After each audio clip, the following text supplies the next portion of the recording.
Olá pessoal, bem-vindo de volta aí à Nutrição Animal. Nosso bate-papo de hoje é dando continuidade à conversa que nós já estamos tendo, entendendo os alimentos, entendendo a composição dos alimentos. Nós já conversamos um pouco sobre os conceitos de nutrição animal e sobre como os pesquisadores começaram a entender como o alimento é digerido dentro do organismo.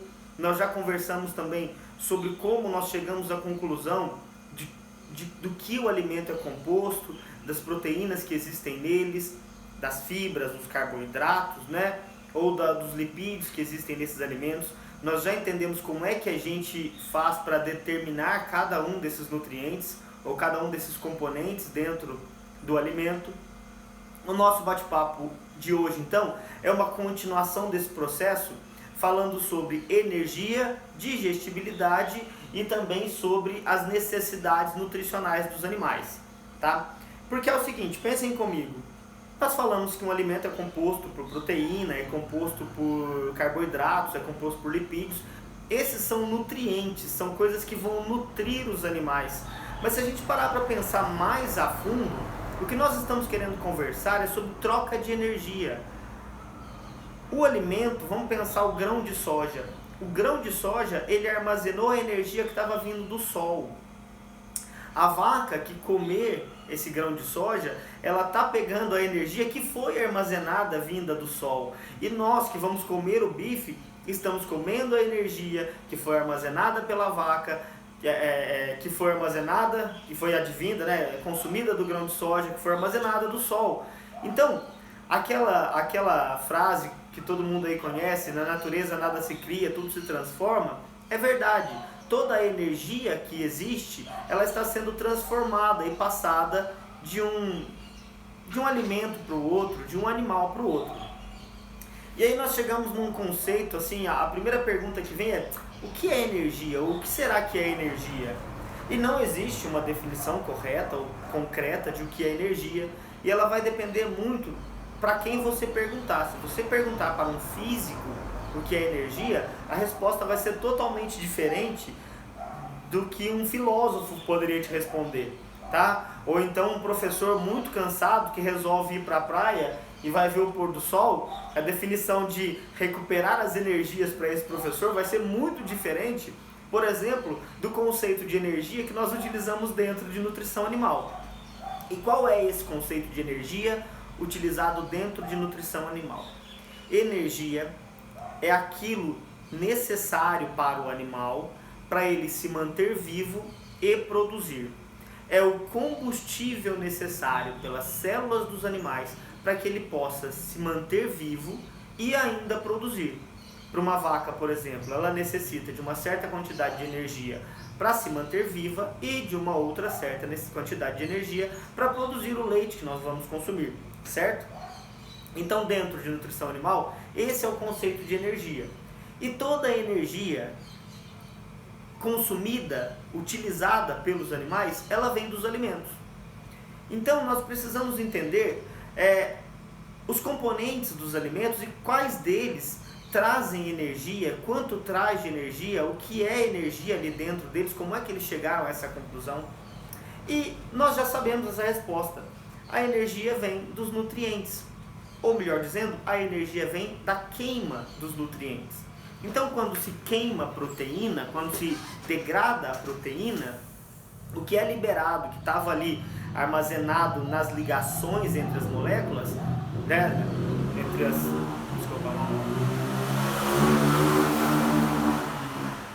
o que estava ali armazenado nas ligações entre as moléculas, aquilo é liberado e aquela energia é utilizada, certo? Então, para a queima da proteína existe uma liberação de energia, para a queima de lipídios existe uma outra liberação de energia, para a queima de carboidratos existe uma outra liberação de energia.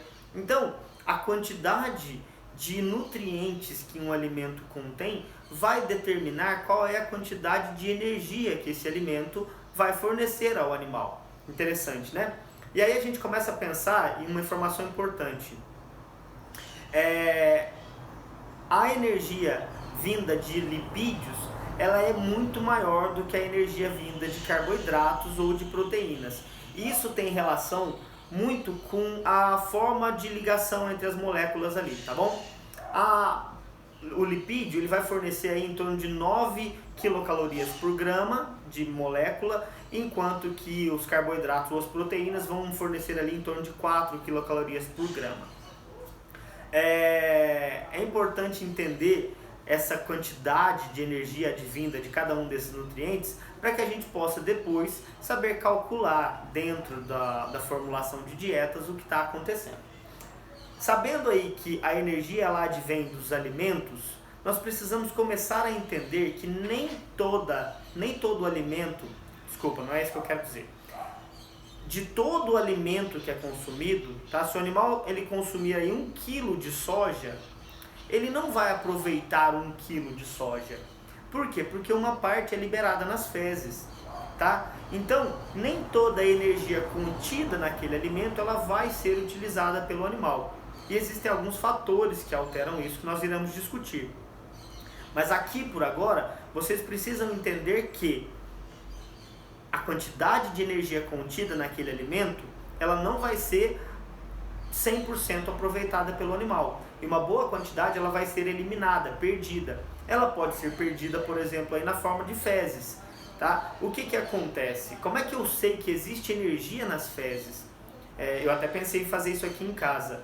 Se a gente pegar e montar um biodigestor e jogar as fezes do animal ali, aqui, eu tenho 4 cães aqui em casa. Se eu jogar as fezes dos 4 cães dentro de um tambor, tampar ele com uma lona, misturar com um pouco de água, dentro de algum tempo as bactérias começaram a fermentar esse esterco, né, esse cocô de cachorro, e vai liberar um gás. Esse gás aí é o metano normalmente.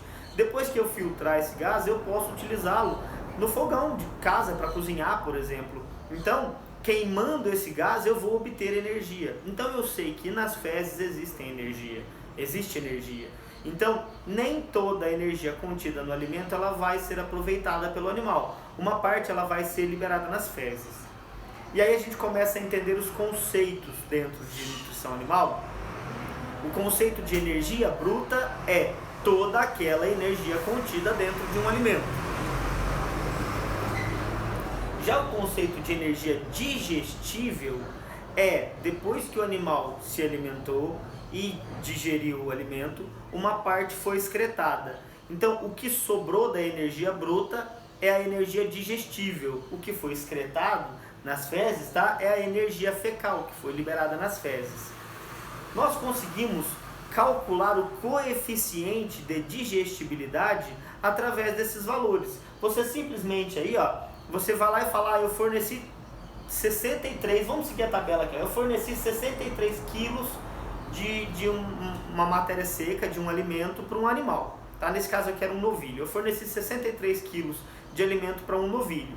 Esse alimento continha 12% de proteína, 16% de fibra, extrativo não nitrogenado, extrato etéreo. Ele continha tudo aquilo que a gente já sabe que o alimento contém.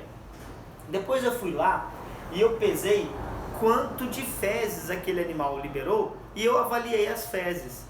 Então eu consigo calcular o coeficiente de digestibilidade, quanto foi digerido pelo animal e que ficou dentro do animal, certo? Então olha só, ele consumiu de energia bruta tanto, ele consumiu de energia bruta, menos o que saiu nas fezes, o que sobrou aí é a energia digestível ou o coeficiente de digestibilidade do alimento.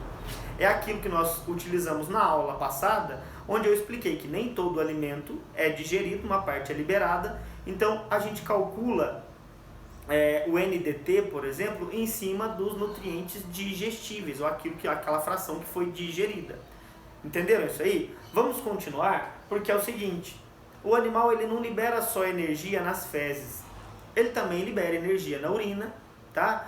Nós sabemos disso, porque se a gente pegar e fizer o mesmo processo, utilizar a urina aí para poder fornecer energia, tem como utilizar a urina para fornecer energia. O animal ele também libera energia através de gases. Eu não acabei de falar aqui que se eu botar as fezes de um animal num tambor e fermentar essas fezes, vai liberar gás metano, normalmente, mas tem outros gases também, tá gente? CO2 também contém ali. Principalmente gás metano. as flatulências, o peido, ele contém gás metano, tá? O de cachorro e o de gente contém também um pouquinho de enxofre, por isso que dá aquele cheirinho não agradável. Os de ruminantes, por exemplo, contém gás metano nas flatulências, mas como a câmara de fermentação deles é na parte anterior aqui do trato digestivo, tá? Lembra aí dos cães, do ser humano, um pouquinho de fermentação que acontece ali principalmente em seco e cólon, já lá na região final do processo anatômico do processo de digestão.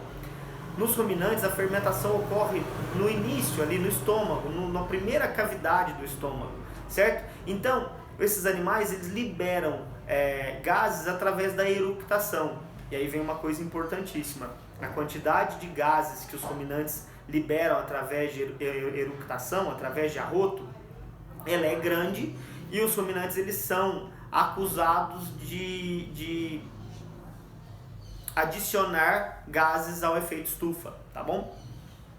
Então nós sabemos que uma quantidade de energia, ela é liberada também na urina e nos gases. Então, a energia que vai sobrar ali dentro do animal é a energia metabolizável. Então eu tinha lá uma energia bruta. Aí quando eu descontei a energia que foi eliminada nas fezes, o que sobrou dentro do animal ali para ele utilizar foi a energia digestível. Só que o animal, ele pegou essa energia e foi utilizar ela, mas uma parte foi transformada em gases e foi liberada, e a outra parte foi filtrada e liberada na urina. Então o que sobrou para ele ali foi a energia metabolizável. Porém, né, tem mais coisa que acontece aí. Quando o animal ele se alimenta, o nosso organismo, para quebrar um alimento, ele precisa de energia, certo? Então vamos pensar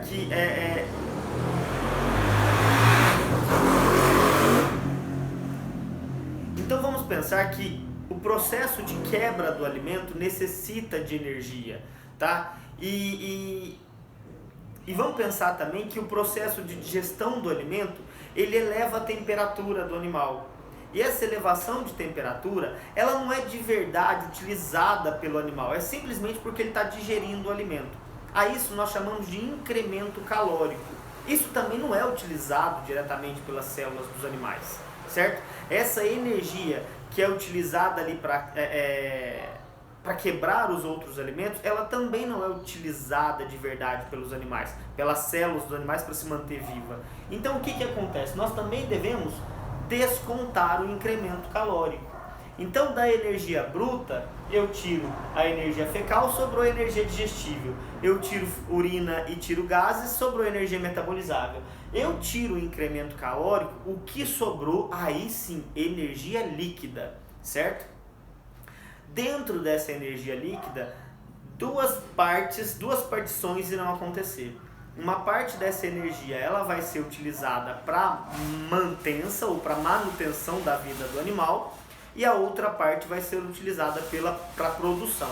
Então eu tenho energia líquida para mantença e energia líquida para produção. A energia líquida para mantença varia de acordo com idade, raça, sexo. Vamos pensar aí em produção animal na vaca de leite, por exemplo. Quanto mais ela tem que caminhar para poder pastar, mais energia para se manter ela precisa. Então a energia de mantença varia muito e obviamente a energia de produção varia demais, tá? Nós temos, vamos pensar num cão aí, nos meus cães aqui, eles são cães de dentro de casa, de companhia, cães necessários para trabalho, husky siberiano lá, utilizado para puxar trenó. Nem sei se é husky de verdade, tá? Esses animais, eles precisam de uma energia para o trabalho muito maior do que os meus aqui de casa que só comem e dormem o dia inteiro. Então aí, ó, essa energia líquida, ela é utilizada para manutenção da vida e também é utilizada para crescimento, para crescimento, para produção, para trabalho. Só que, para complicar um pouquinho mais o processo, nós precisamos entender que toda essa energia que eu falei ali, energia bruta, energia digestível, energia metabolizável, energia líquida, nós avaliamos ela de forma aparente. Porque o intestino do animal, tá? O intestino da gente, o intestino dos mamíferos aí, não só dos mamíferos, desculpa, o intestino dos animais, eles descamam, as células do intestino, elas depois de um certo tempo elas morrem e elas caem ali na luz intestinal e elas podem ser quebradas e utilizadas ou elas podem ser eliminadas nas fezes, tá? E essa energia que sai dessa descamação do animal e vai para as fezes, ela atrapalha o nosso processo de avaliação da energia. Por isso que nós falamos que toda essa energia que nós avaliamos aí é a energia aparente. Se eu quiser pensar que a energia ela não é aparente, é a energia verdadeira, eu precisaria descontar essa quantidade de energia que foi descontada aí, o que está presente dessas células de descamação do organismo, tá? Como é que as pessoas chegaram à conclusão de que os nutrientes, quanto de energia contém os nutrientes? Eles fizeram avaliações muito simples. Pega-se aí uma quantidade de carboidratos, uma quantidade de proteína, uma quantidade de lipídios e queima aí numa bomba calorimétrica. Quando queima, avalia-se quantas calorias esse nutriente, liberou. Mas aí vocês vão me perguntar, professor, o que é caloria? Vocês lembram disso de química? Caloria é a quantidade de energia necessária para elevar 1 quilo de água, né, 1 litro de água, da temperatura de 14,5 graus para 15,5 graus. Ou seja, qual é a energia necessária para elevar 1 grau de temperatura em graus Celsius a água se eu tiver a pressão de uma atmosfera? Esquece isso, guarda na cabeça aí, que a proteína vai te gerar 4 quilocalorias por grama, o lipídio 9 e o carboidrato também 4, 3,8 aí, deixa 4. O que é importante aí? Lembra lá naquela fórmula do NDT que a conta era vezes 2,25? É porque a gordura fornece 2 vezes 0,25 mais energia do que a proteína. E o carboidrato, que aqui está sendo considerado a mesma coisa. Entenderam? Então aí olha que legal. Eu estou falando para vocês que a gente consegue calcular a energia bruta de um alimento se eu pegar a quantidade de proteína e calcular pelo fator de calorias que ele fornece, né? 4,06, 4. O extrato etéreo vezes 0,9. A fibra, que é carboidrato, vezes 4. E o extrativo não nitrogenado, que também é carboidrato, né? Normalmente amida ali intracelular, também vezes 4. Isso não lembra vocês alguma coisa? Isso é a mesma coisa da fórmula que nós utilizamos lá para o NDT, onde eu faço a conta aí da porcentagem de proteína digestível, mais a porcentagem de extrativo não nitrogenado digestível, mais os outros fatores aí digestível, e chego em uma porcentagem. E essa porcentagem, eu também já falei, que ela pode ser convertida em quilocalorias. 1 kg de NDT fornece aí mais ou menos 4.400 quilocalorias. Então vocês conseguem perceber que o cálculo de energia digestível e o cálculo de NDT eles são muito similares, tá? Pra gente aqui dentro de nutrição animal, eu vou pedir para vocês fazerem o seguinte: vocês vão considerar para ruminantes NDT para não atrapalhar o processo de aprendizado, tá? E porque todo mundo utiliza primeiramente o NDT. E para suínos, aves e cães, vocês podem e devem aí, na verdade, utilizar o cálculo pensando em energia metabolizável, tá? Lembra aí que NDT é energia digestível, mas guarda NDT. Suínos, aves e cães, nós vamos pensar em energia metabolizável, tá bom? Como é que as pessoas mediram quanto de fezes saiu de um animal ou quanto de urina saiu de um animal para poder entender, né, que aquilo tudo de alimento que ele consumiu, energia bruta potencial do alimento, quanto é que o animal utilizou? Eu precisava medir quanto ele eliminou. Então, existem experimentos que são desenhados, desenvolvidos para poder medir quanto de fezes esse animal está liberando, de acordo com a quantidade de alimento que ele comeu, Nos experimentos a gente consegue medir até o incremento calórico, a gente consegue medir aí a quantidade de urina, a quantidade de gases, isso tudo é avaliado, tá? Nós temos aí câmaras metabólicas, tá? Onde a gente coloca o animal ele tem movimento limitado para a gente poder ter o mesmo padrão ali de avaliação e tudo mais. Essas metodologias, tá? Elas são complexas, precisa de mão de obra aí, é muito trabalhoso. Normalmente a mão de obra é feita por estagiários ou alunos de mestrado e doutorado que sofrem bastante nesse processo. Mas o que fornece aí o resultado mais próximo do verdadeiro, tá? Já desenvolveram aí umas fraldinhas para colocar em alguns animais, para você não ficar ali coletando fezes, tá?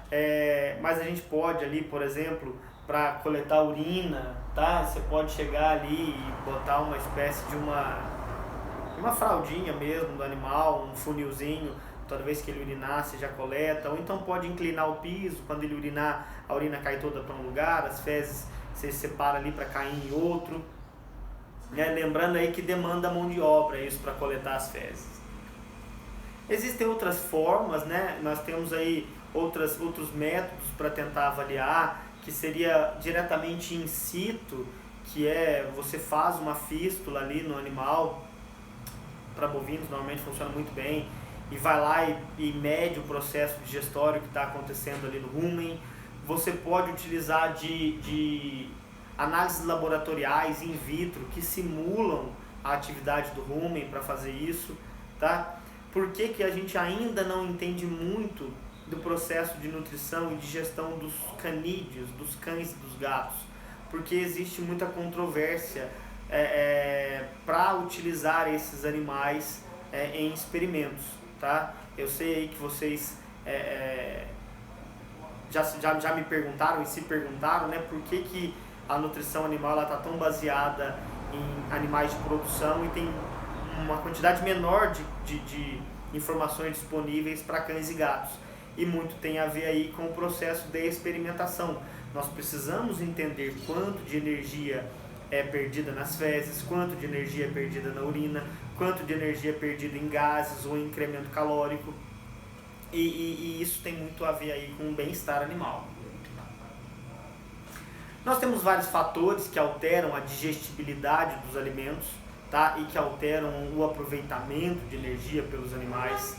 Nós temos a própria idade do animal. Nós sabemos aí que animais muito jovens, eles vão ter uma certa dificuldade para digerir determinados alimentos, ou animais mais velhos também, para digerir outros. A idade do animal, a raça e a espécie do animal, principalmente a espécie do animal, pensando nos nossos dois opostos aí, que são os monogástricos e os ruminantes. Os bovinos, eles têm uma grande capacidade de aproveitar fibras que não são digeridas pelos monogástricos. Então isso impacta diretamente na digestibilidade do alimento.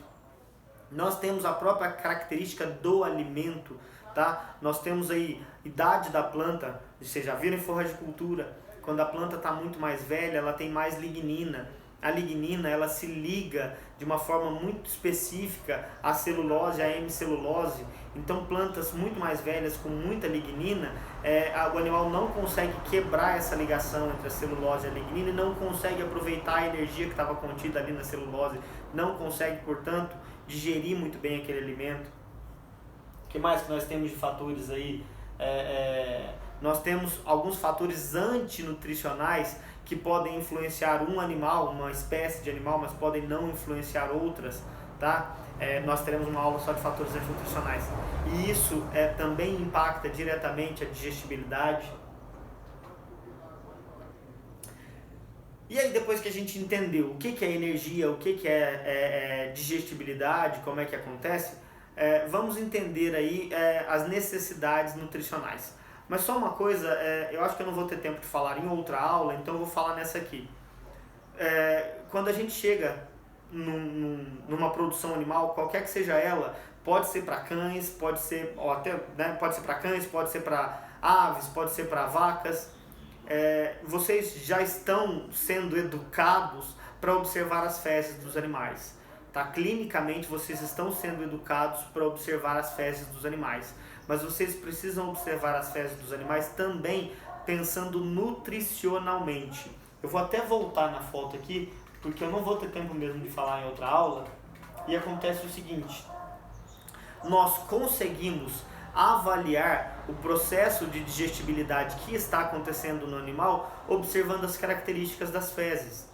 Se as fezes elas estão muito secas, muito duras, vamos pensar num bovino, as fezes estão muito secas, muito duras, quando o animal defeca forma aqueles montinhos bonitinhos assim, né, uns disquinhos um em cima do outro, significa ali que essas fezes elas demoraram muito tempo dentro do organismo do animal. Então provavelmente, pensando nutricionalmente, aquele alimento ali, não só o alimento, mas a dieta do animal ali, ela está pobre em alguns nutrientes, o que está fazendo com que o animal fique com aquele alimento muito tempo dentro do organismo, tentando aproveitar o máximo possível, tá? Então a digestibilidade ali vai tender a ser maior, porque o trânsito intestinal está menor. O oposto é verdadeiro em dietas mais ricas, e às vezes dietas contendo aí uma quantidade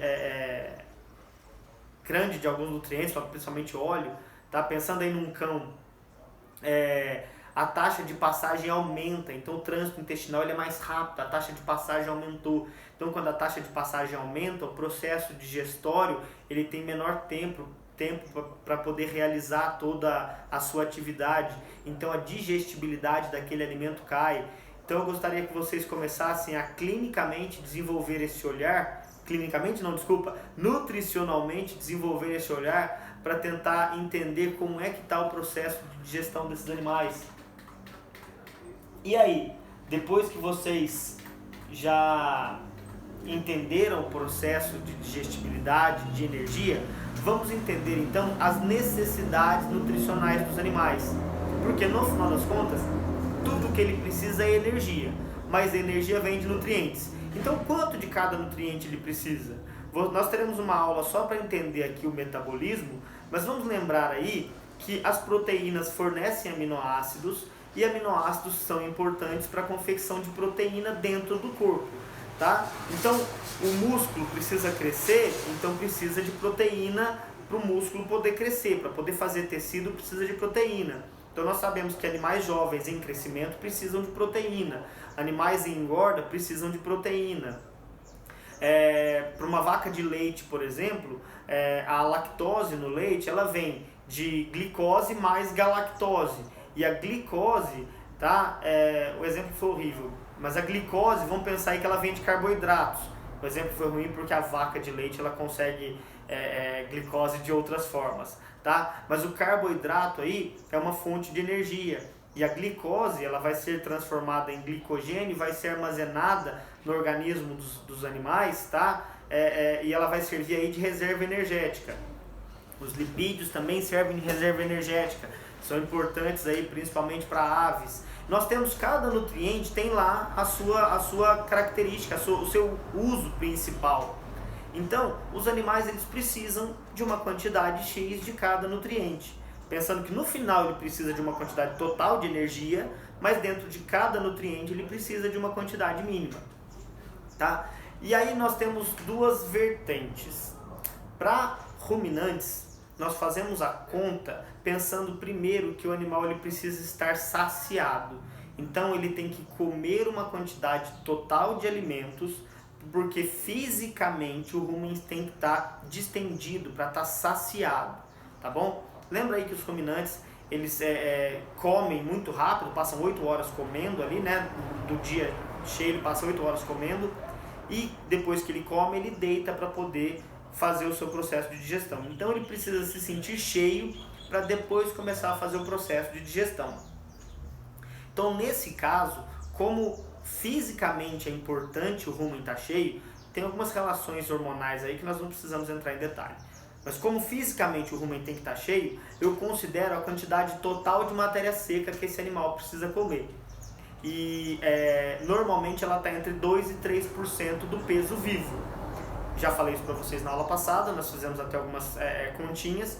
Então eu quero que vocês só relembrem aí, ó, uma vaca de 500 quilos, ela precisa de 3%, vamos considerar 3% do seu peso vivo ela precisa consumir, então ela precisa consumir 15 quilos de matéria seca, tá? Se a gente considerar aí que o fubá tem 100% de matéria seca, não é 90%, mas vamos considerar 100%, ela precisaria comer 15 quilos de fubá no dia. Claro que ela não precisa só de fubá, por favor, tá gente? Foi só um exemplo aqui de conta. Então, para bovinos, para ruminantes, nós consideramos que eles precisam comer entre 2% e 3% do seu peso vivo em matéria seca. E aí, dentro desses 3%, por exemplo, dentro desses 15 quilos de matéria seca que ela precisa consumir, é que eu vou considerar quanto que tem que ter de proteína, quanto que tem que ter de lipídios, né? Quanto tem que ter de carboidratos. Ali é que eu vou considerar tudo. Já para os outros animais, eu considero a quantidade final de energia que ele precisa. Pra gente aqui, ser humano, se você comer alface, você tem que comer muito alface, tá? E você vai se sentir fisicamente saciado, mas nutricionalmente você vai ficar com fome. E 2 horinhas depois que você comer o alface, você vai estar morrendo de fome. Agora, se você vai lá e come 400 gramas de bacon bem gorduroso, tá? Foi mais do que suficiente para você olhar para o bacon e falar assim, nossa, não aguento mais isso. Por quê? Porque a quantidade de energia já foi suficiente. Então, para os monogástricos, nós consideramos a quantidade total de energia que eles precisam. Esse aqui era um exemplo para um cão e por algum motivo aqui cortou a quantidade de energia que ele precisa, tá? Mas vamos pensar aí para um suíno que eu tenho de cabeça aqui. Um suíno precisa de mais ou menos 3.200 quilocalorias por quilo de alimento, tá? Para ele conseguir se sentir saciado. Então o alimento que ele consumir, a cada 1 quilo de alimento que ele consumir, esse alimento tem que ter aí 3.000 calorias mais ou menos. Aí ele começa a se sentir saciado, tá? Então o que mais que eu tenho que considerar aí que é necessário para o animal? Tá? Eu preciso considerar a quantidade de proteína, eu preciso considerar vários aminoácidos. Por que vários aminoácidos? Porque alguns aminoácidos, para monogástricos, alguns aminoácidos não são sintetizados pelo organismo e precisam vir da dieta, tá? Então esses aminoácidos, se eles não vêm da dieta, eles limitam a produção desse animal. Por exemplo, aí para aves, a metionina ela é extremamente necessária para a produção de penas. Então, se a ave não consome a quantidade necessária de metionina, ela não vai empenar direito, ela também vai ter um crescimento mais retardado. A lisina também é um outro aminoácido essencial para a ave aí, limitante. Tá? Para os suínos, a lisina é o primeiro aminoácido limitante porque está relacionado ao crescimento muscular. Então, no final das contas, nós temos que considerar os nutrientes e as especialidades, as especificidades de cada animal, de cada categoria animal. E aí vocês vão me perguntar, professor, mas como é que eu consigo essa informação? Tá? Porque imagina, você tem que fazer um experimento para cada animal lá dentro da fazenda que você está atendendo, ou dentro da granja que você está atendendo, para poder saber.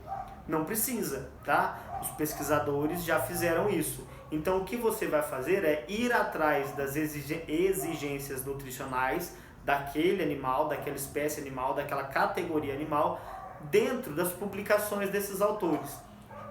As mais comuns aí para aves e suínos no Brasil é a publicação da Tabela Brasileira de Aves e Suínos, tá? Das exigências nutricionais de aves e suínos.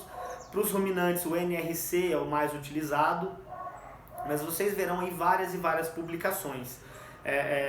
Hoje em dia, com acesso fácil que nós temos à internet, qualquer busca aí, exigência nutricional para cães da raça Border Collie, vocês provavelmente irão encontrar. Se não, aquela exigência que foi feita através de um experimento metabólico, tudo bonitinho, pelo menos uma extrapolação.